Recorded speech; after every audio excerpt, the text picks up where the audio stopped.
Hello guys, welcome back to Chess with me. Today we'll be going over how to crush your opponents with the Greco Gambit. The Greco Gambit starts off with e4, e5, knight f3, knight c6, bishop c4, the Italian game.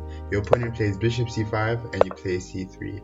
Your opponent plays knight f3, knight f6, and instead of playing d3, which is the Gioco Pianissimo, you play d4, which is known as the center attack. Your opponent has to take your pawn. If your opponent doesn't take the pawn and plays bishop b6, for example, you take the pawn yourself.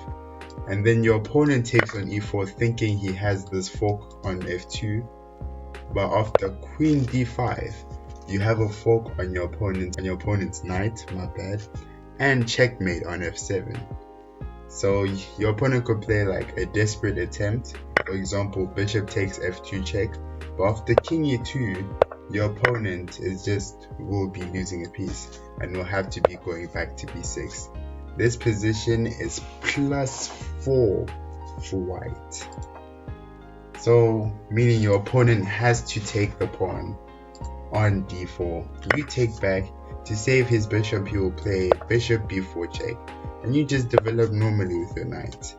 Now the Greco Gambit comes in after your opponent takes this pawn. You're sacrificing your pawn to first off be like ahead in development, but also to have more activity in your position.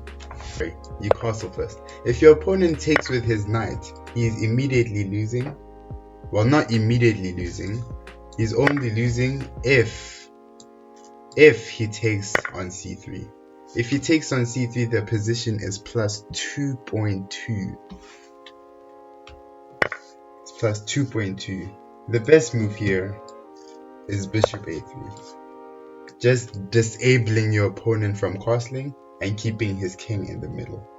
Now, if your opponent makes the mistake of taking this rook, you play rook e1 check. You will have to defend with knight e7, and you take the knight with your rook. He has to give up his queen. If you play something like king f8, you have rook f7 check. If he goes back, you play queen e1, and it's checkmate. It's checkmate on e7. So, and if he goes to g8, for example, let me talk slower because I'm actually stumbling on my words. Then you have rook d7, checkmate. Now, if you play in this position, if you play queen b3, here queen b3, you lose immediately. Well, after d5, your whole attack is stopped. Now, after you take his bishop, he takes your bishop. The position is +0.6, and you have blundered away all your advantage. So if he takes with the bishop and you play bishop a3 and he plays d5, then you just protect your bishop by putting it on b5. On b5, it pins the knight to the king, and after rook e8 check, you just continue with normal moves, pressuring your opponent's king because it is stuck in the center.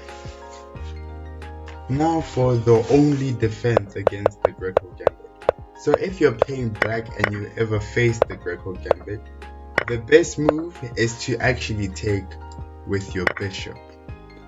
The reason why is because when you took with the knight and he takes back on c3, your bishop is being attacked with a tempo, allowing for example, activity, giving white actually a lot of activity.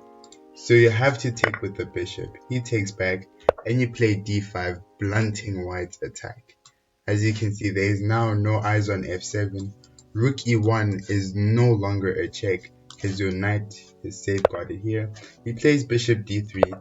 You castle. The position is -0.4 for black, and you just play normal chess.